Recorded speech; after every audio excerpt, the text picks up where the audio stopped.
Hello everybody, welcome back to Blue Cat Arts. The picture you're looking at the moment is my pad, which has the photograph of the pussycat that we're doing at the moment. I always find it easier to work with it on the left. Everybody's different, but for me it works well there. And this is the area we're going to do today.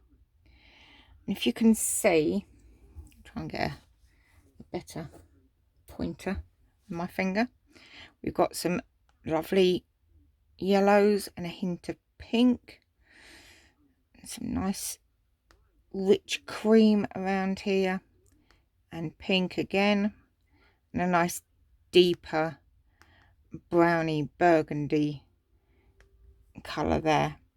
So one thing I have found working with pencils is the more colours you can add to your work, the more realistic it looks. And that doesn't mean turn it into a rainbow, although that can look really good too. Some amazing artists do some amazing work with rainbow colours. Not me.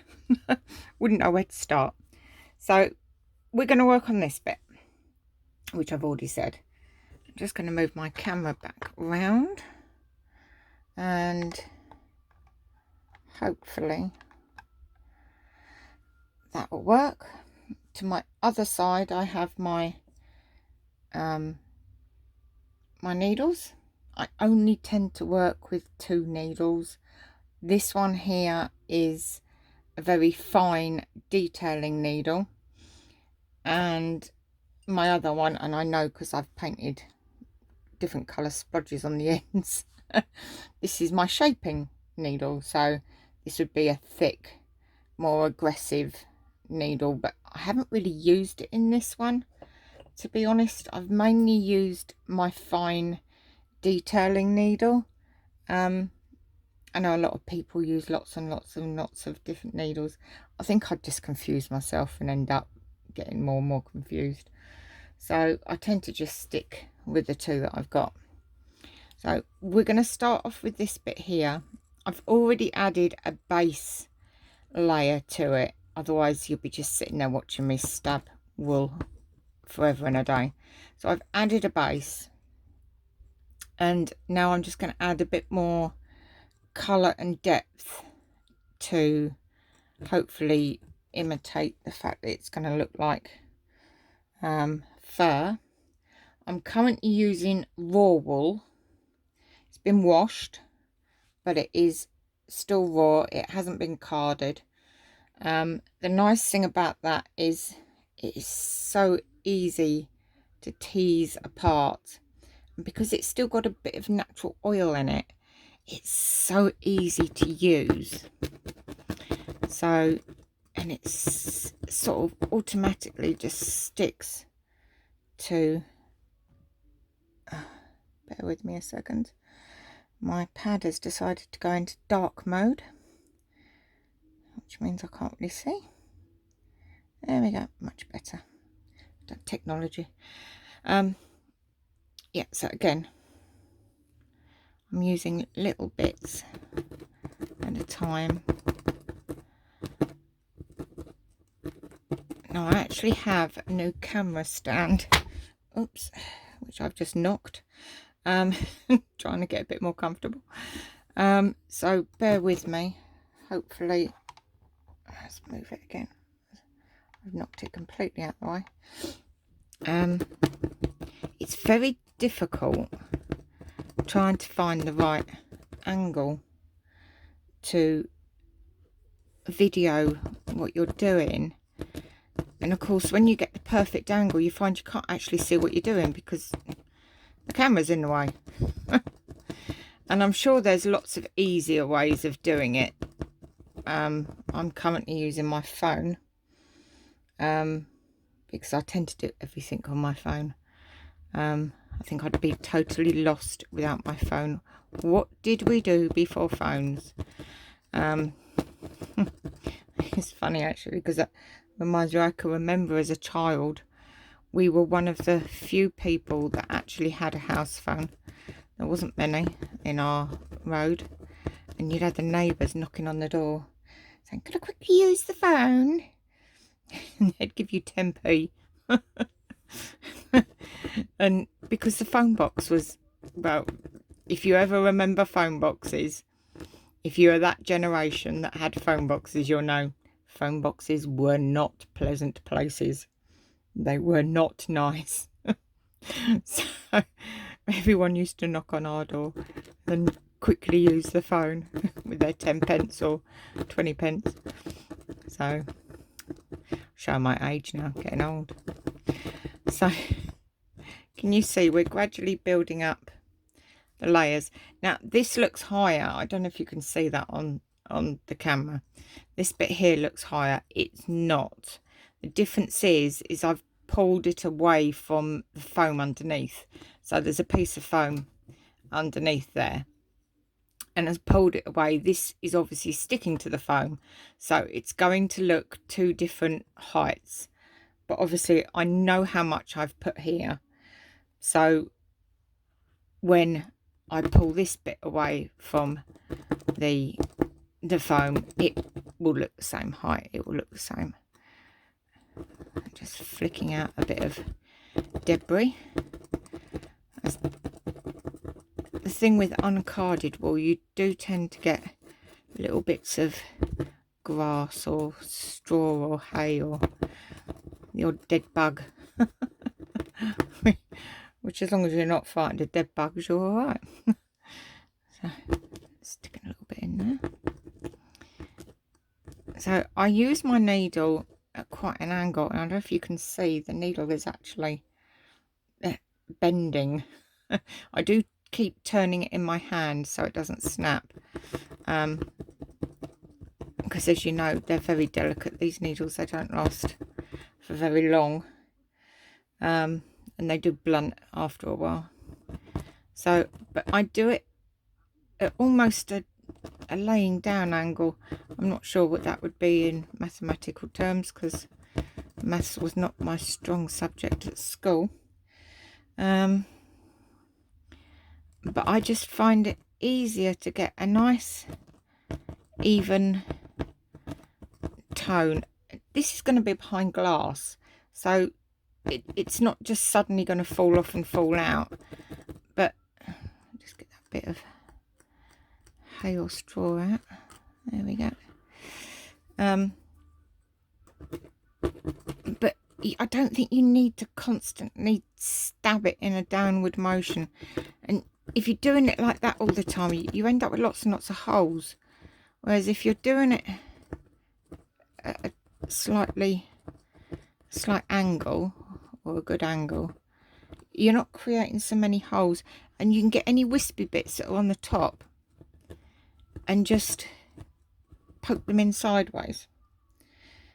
And also you don't end up with big lumpy bits. I found at the beginning I was getting quite lumpy bits, and I wasn't sure how to really tackle the lumpy bits.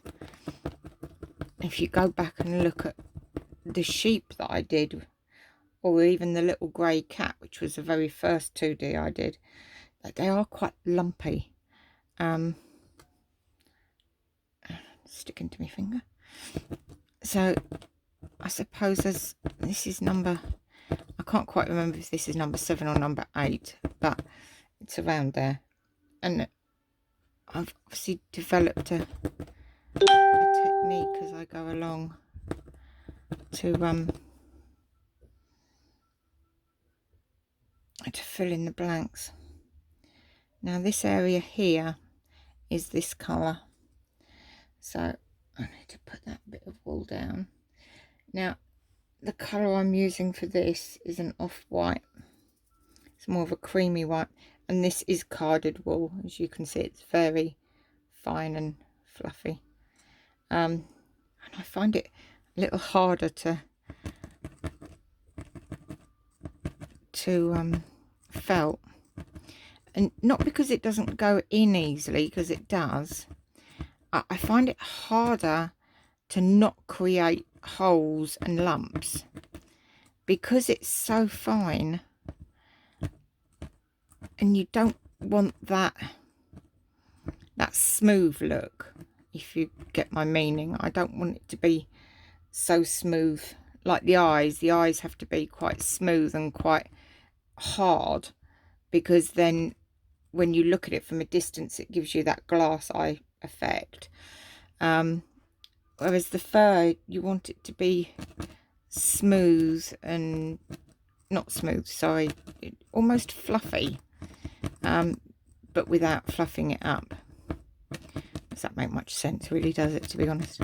But I don't want big holes, and I don't want big lumps, and I'm constantly combing it with the end of the needle to try and get rid of any holes or lumpy bits. Now this bit here, it blends, so I'm going to just put a little bit more of the tan, because I'm not sure I've got quite enough base there. I don't want to see the fabric through the wool, so I'm just putting another little bit there. And it's about building up layers.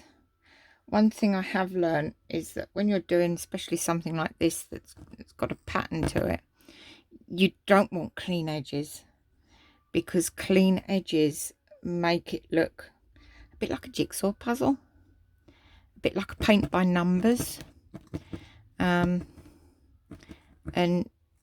we don't want it to look like that. So what I've done here is I've gone a little bit heavier on this edge with the colour, and then I've just let it naturally fade out. I'm going to put a bit more on, and I get tiny little bits, like I've said before. A little bit goes a long way, and less is more, as they say. So, and I'm not poking it all the way through, I'm just, because I'm only literally just felting. I've already felted through the fabric with the first layer, so with this layer I'm felting to the felt, to the wool. It doesn't need to go all the way through to the fabric. Now I have a little heel here, and that little heel, as my mum would say, little heel. She did make me laugh. This is where you can create a bit of a fur texture. You grab those little threads and just push them in, and a bit more.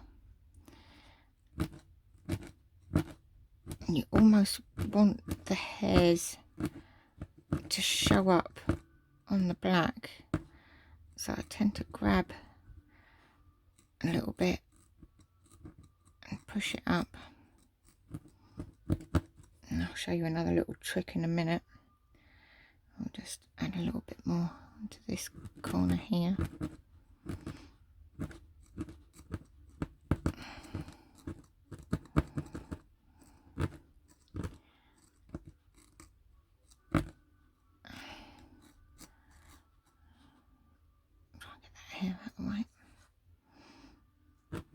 Now I really want to look like the hairs are overlapping the black, because this is the direction of the hair.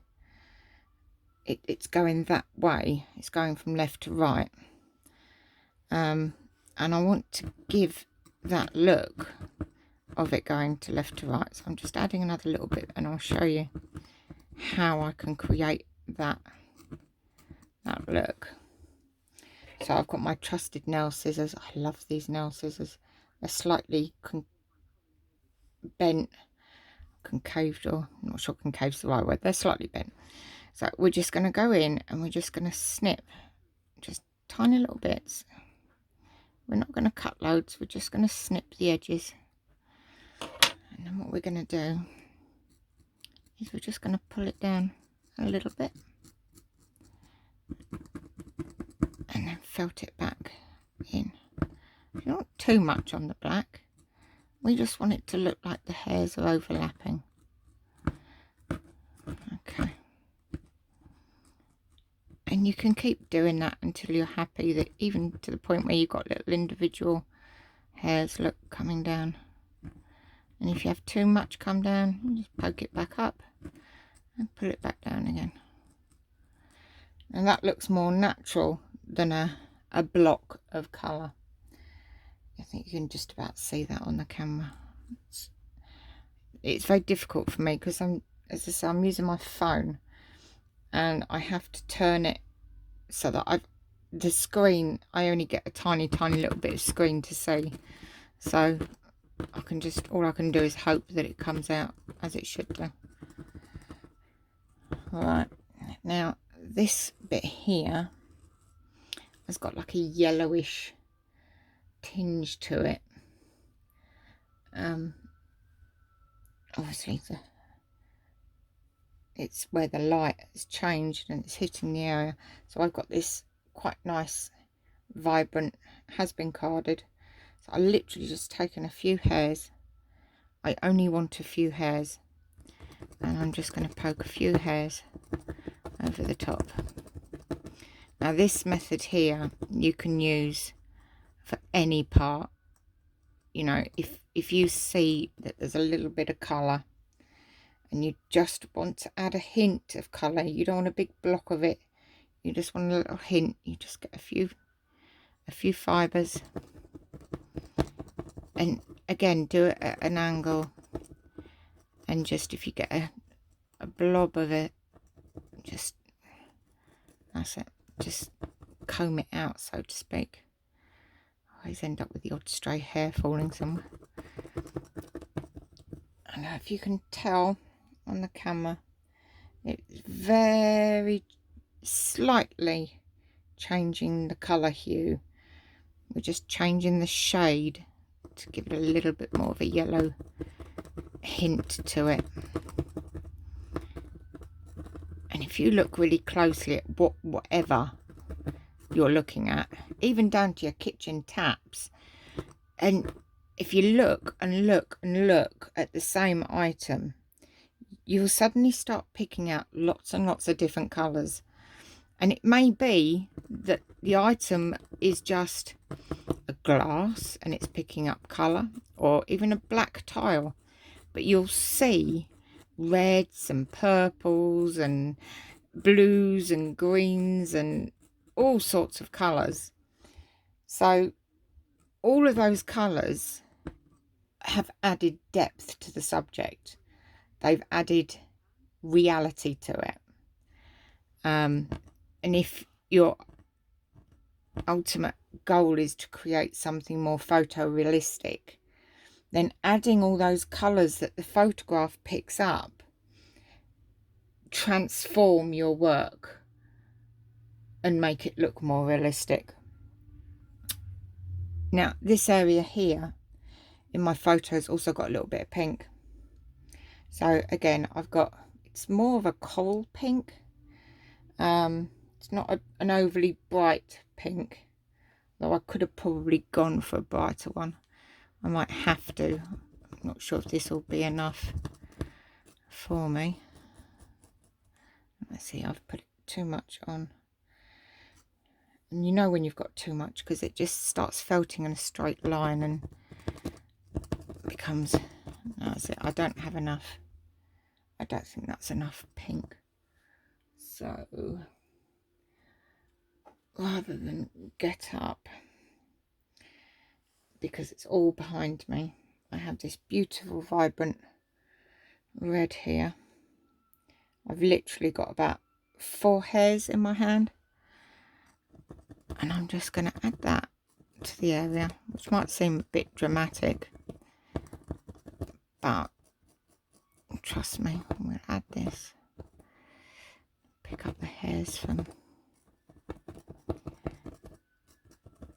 and can you see I've got a splodge of, working with the darker colours over the light can quite often cause blobs of colour that you have to keep teasing out and playing with. It's another reason I like to have it on a laying slant rather than poking it straight down. I think this one doesn't want to come out. Okay.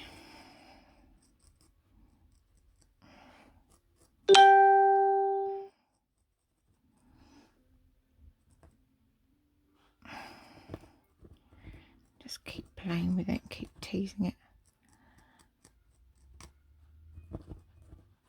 Blending it in.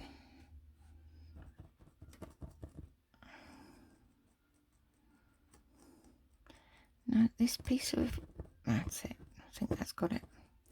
This piece of wool does not want to play ball with me.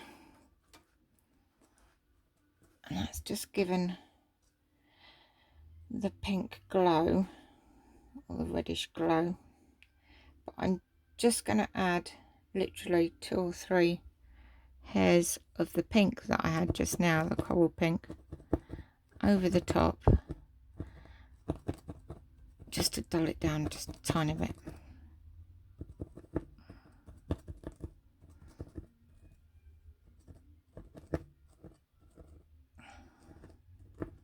I will be using more of that colour further up, so it will all tie in together. Now this bit here is almost a bit greeny as well, so if you bear with me 1 minute, I'm just going to pause the camera. Right, there we go. I've got these little bags, and I've shown you these before. I got about 60 different colours for a reasonable price, and they're only tiny, but they're great for something like this when you literally only want a few strands of hair. And this is quite a muddy green, and it's just what I need, just a hint of green. Oh, there it is. Put my thing down. So I'm just going to run it across this part here. I'm not sure if you can actually see the colour change on the camera, but it will start changing colour. You'll be able to see the colours pick up.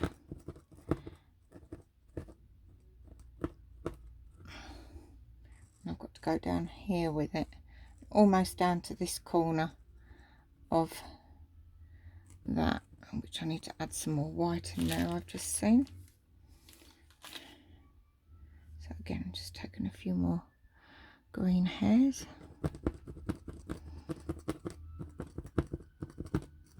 I'll just bring it down. I've not brought it down as much as I need to, because I need to add more of the off-white there, which I noticed I haven't done. I also used this green in the eyes, so it will all helps tie it together. That's the pink.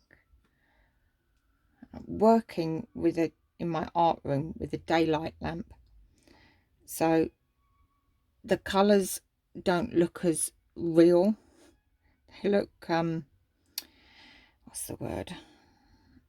It's very difficult to distinguish lots of different whites when you're working with such bright, brilliant light, because they all look the same under the white,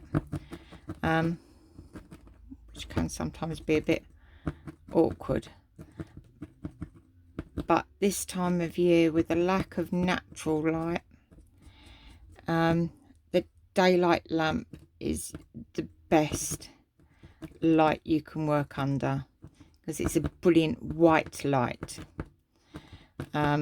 as opposed to your normal living room light, which has a tinge of yellowy orange to it, and it all changes the colour of how you see things, and how it will come out will look different, because you won't necessarily get the correct colour wool in the orange lights.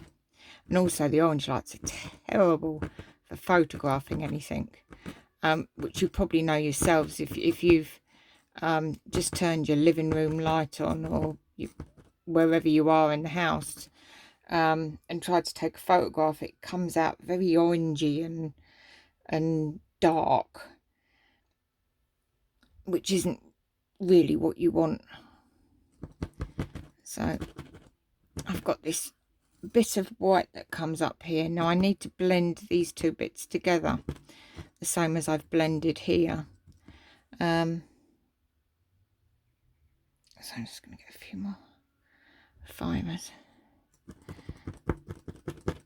and I'm just going to build a little bit more up on this side where I'm poking,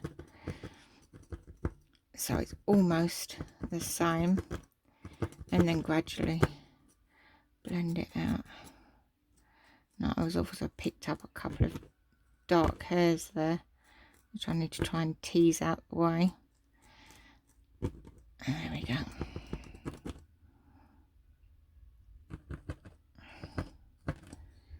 And just keep doing that until you get that blend from one section to another.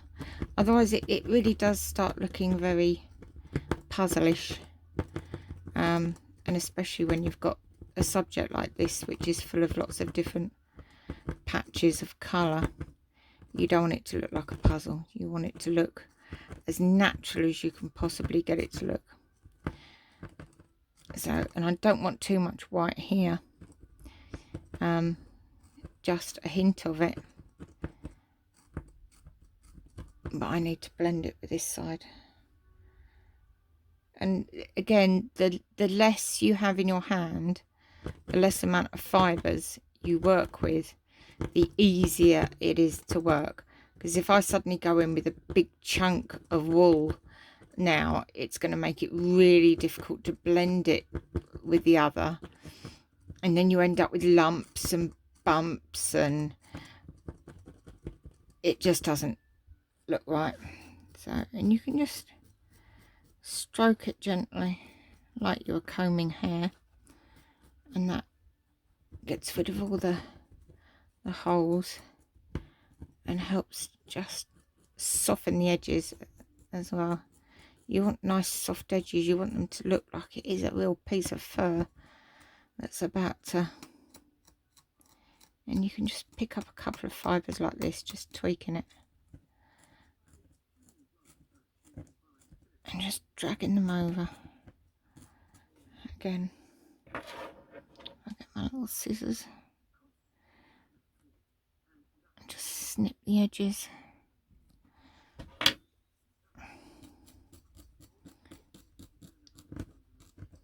There you go. And you can just pull out a few little bits. Just gives that natural blended look. Better. Okay. So I'm just going to go back to that bit of green. Because that's the other thing. You put it down and then you can't see it again in this light. Especially if you've got really bad eyesight like me. Although I wear glasses, I really need to book in with an optician and get them. I think I'm due for new glasses. So as you can see, we've got a colour change. I hope you can see that, and I hope it doesn't stand out like a big sore thumb. Now this patch here is quite dark, so we'll do that in a bit. What I'm going to do is I'm going to work from top left down to bottom right. Being right-handed, that works for me.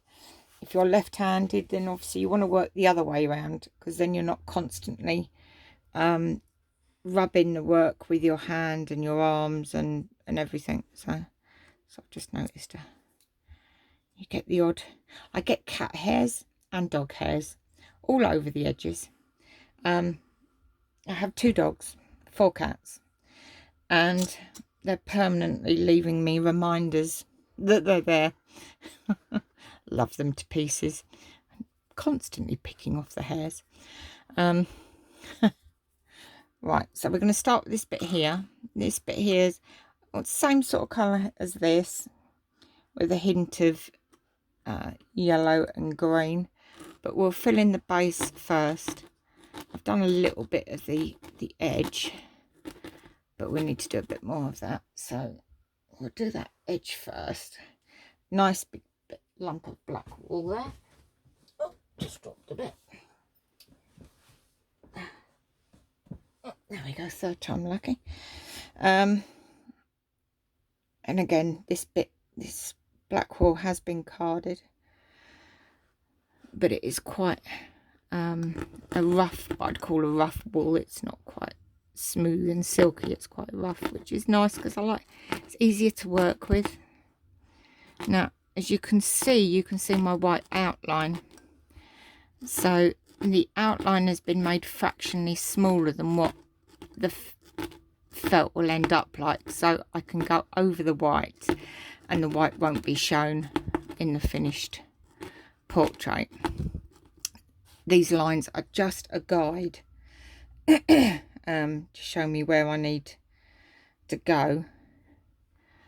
And if you've watched my videos in the past, you'll know that I've used a product called Trace Down, because although excuse me a minute, because although I can draw freehand, when you're trying to do this for a living and make money out of it, freehand is a whole day's worth of drawing that I could spend doing something else.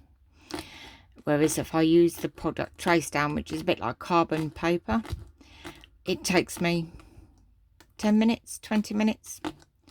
So it saves me a huge amount of time. And most of the time, unless I've got obvious patches like this, most of the time I literally just do a very basic outline. So you'll have ears, eyes, nose, and that'll be it, in the mouth. Because the rest of it, you know, I can do by sight.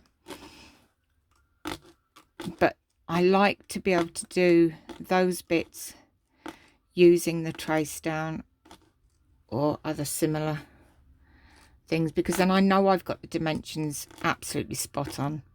I don't have to look back at it when I'm halfway through and go, oh, the nose is too far away, or why does one ear look suddenly huge and the other one looks suddenly tiny?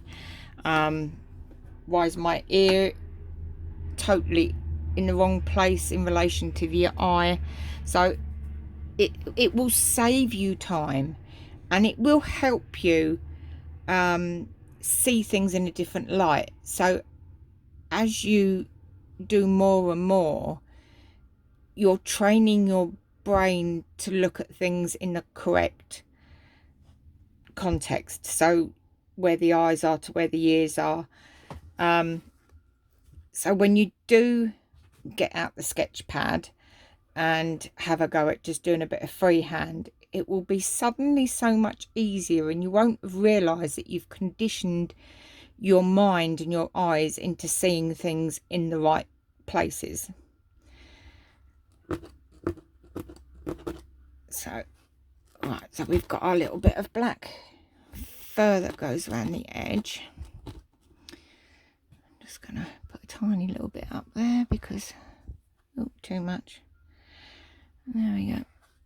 I can just see a little bit of white, and I don't want to see any white. There we go.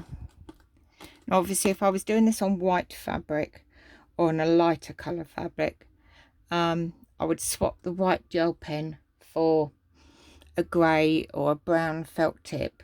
And the reason I do that is because the Trace Down comes in blue, black and white.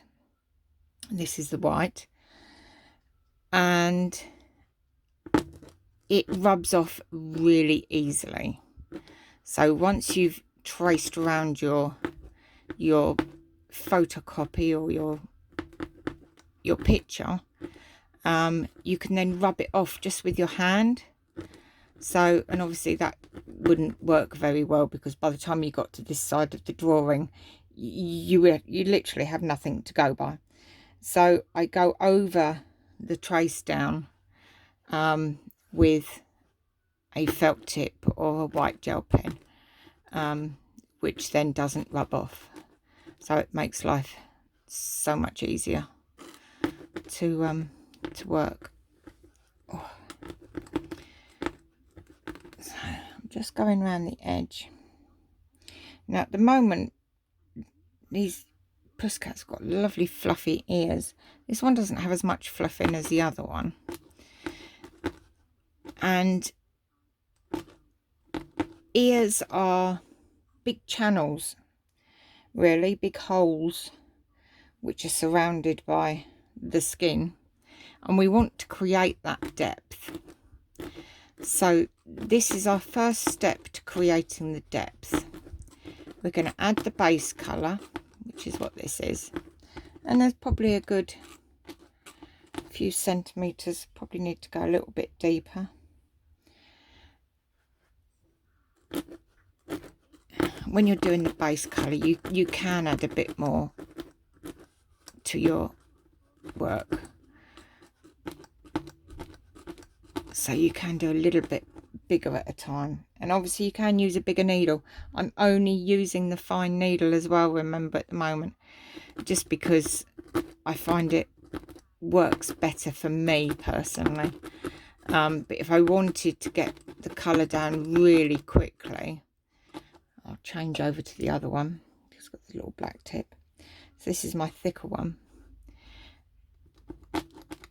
as it's harder to get into the material, but it suddenly comes together really quickly. So you can do, if you're in a real hurry, or you want to just get your base colour down quickly, so you can put dinner on, or whatever reason, it goes down quicker. But I've gone back to my fine one now. I do prefer the finer one. I like to have a little bit more control over the wool, and I feel that having the fine needle gives me that more control. It's the finest one I have found, which is a bit of a shame, because I could really go with another finer again and go finer again, but I'd probably snap it the minute I put it in the material, so too fine. So I'm just going to finish off that bit of black. If you excuse me a moment, just going to get a mouthful of drink. All this talking.